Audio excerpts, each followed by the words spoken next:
Peck. I'm a principal dancer with the New York City Ballet, and this is Playbills from Ballet to Broadway.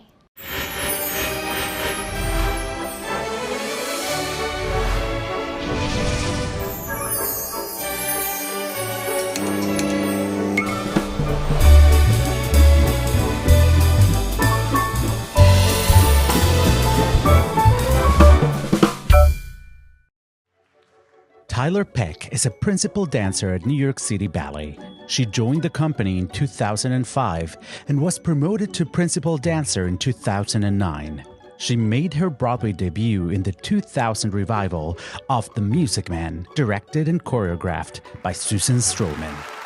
So I grew up in Bakersfield, California, and I was always doing commercials and TV and singing, auditioning, and I auditioned for The Music Man on Broadway. And I remember getting the audition, and my mom was kind of like, no, that's in New York, seems a little too far. I was only 11. So we flew to New York. I auditioned for The Music Man, and I got it, which I did not expect. So I moved here for a year with my grandmother, and I was in the show for a year. I always thought I would be more, like in musical theater or on television. So for me, that's when I found the School of American Ballet, which is the school that leads into the New York City Ballet. And it was the first time I thought, okay, I really think ballet is very interesting, not boring like I thought. And I just fell in love with it. So that was when I went to, during the days, I would train at the School of American Ballet, and then I would go do The Music Man at night. After spending time away from the Broadway stage, Tyler Peck was tapped for the staging of Little Dancer, and shortly after that, she took over the role of Ivy Smith in On the Town in 2015. Heading back to Broadway was not without its challenges for Tyler. I guess the biggest challenge from going from Broadway to ballet is just using your voice. We're constantly telling a story with our body and acting. It's always felt very comfortable to me because I just grew up doing that. So that wasn't such a shocker, which I feel like it is to a lot of ballerinas or some of the ballet people that have crossed over. It wasn't as new to me. But you do, after being silent for a set number of years, it is something you have to get used to again, is just using your voice in a different way. We're constantly holding ourselves while we're dancing, and you definitely can't do that when you're trying to sing and project. Yeah, I think for me it was mostly just always taking voice lessons, even when I wasn't in a show. I constantly make sure that I'm taking them so that I would be ready. And getting ready for the show, that's mostly what I have to do. I know how to do my dance warm-up. That's it's very easy. I don't really have to worry about that.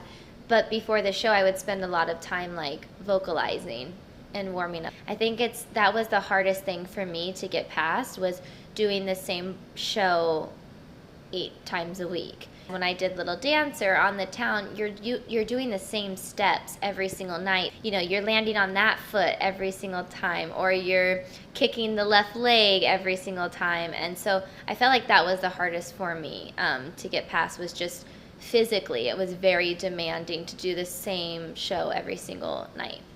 I definitely think Broadway changed the way I approach roles now, especially the story ballets. I definitely always try to find the arc, of the character more. So whenever I get to do things like Swan Lake or Romeo and Juliet or The Sleeping Beauty, I always love them. And I think that Broadway and telling a story every single night definitely influenced and helped the way I relay my stories in the ballet world. Jerome Robbins and Leonard Bernstein created On the Town after their collaboration on Robbins' ballet Fancy Free, a ballet that she's no stranger to, having danced it at New York City Ballet. I am very much, they call them Jerry dancers in the ballet world. And the only one that I really do that tells a story is Fancy Free, which was very easy when I did On the Town, because they're, they basically play off one another. It's just incredible to look at somebody who had that range, that could do something like Dances at a Gathering or then The Cage, which is something so different, and then do West Side Story, and then all these amazing Broadway shows. And I definitely think that even in his abstract work, I always feel like there is this sort of story, even though there isn't. And maybe that is because of his Broadway world and how he kind of intermixed that into the ballet world. But I definitely feel that, like in Dances at a Gathering, there's not a story, but I do feel like all my pas de deux in the back of my mind, I think maybe I make one up, but the choreography and the music that he uses, I feel like always lends itself to some sort of story. Or he always used to say, I guess, or what I've been told by repertoires, is that it was like easy baby easy, and just being very intimate and in it with your partner, which I guess is very much the same as responding and listening to your acting partner in a scene. Little Dancer, the musical from Tony Award winners Susan Stroman, Lynn Ahrens, and Stephen Flaherty, that is inspired by Edgar Degas' iconic sculpture of a young ballerina, has been retitled Marie, ahead of its West Coast debut at the Fifth Avenue Theater in Seattle this spring. So it's amazing to be involved in a show from the very beginning. It feels written for me. That I've never had before. I've had it in the dance world because, I've had a lot of ballets that are originated for me, but I've never had a musical originated for me. Definitely that feels very special. I'm really happy with where we have it right now, and I'm happy to put that production on stage. The Little Dancer at Kennedy Center was such an amazing experience, and I just can't wait to see the next step. It's literally not only the most talented team, but they're the nicest people to work with. And coming from a ballet background, so to speak, and crossing over to Broadway, I couldn't have had a more encouraging team behind me. They were with me every single step of the way. They never doubted me. They always made me feel like I could do it. I love them all so much. I can't say enough great things about them. And Susan, I've known since I was 11 because I did Music Man with her. I feel like family a little bit with her.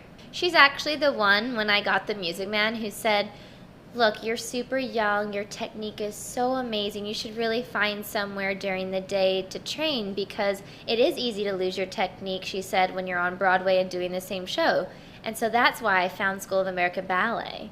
So I kind of have her in a way to thank for sending me on this route to then being in the New York City Ballet. So I think it's kind of come full circle.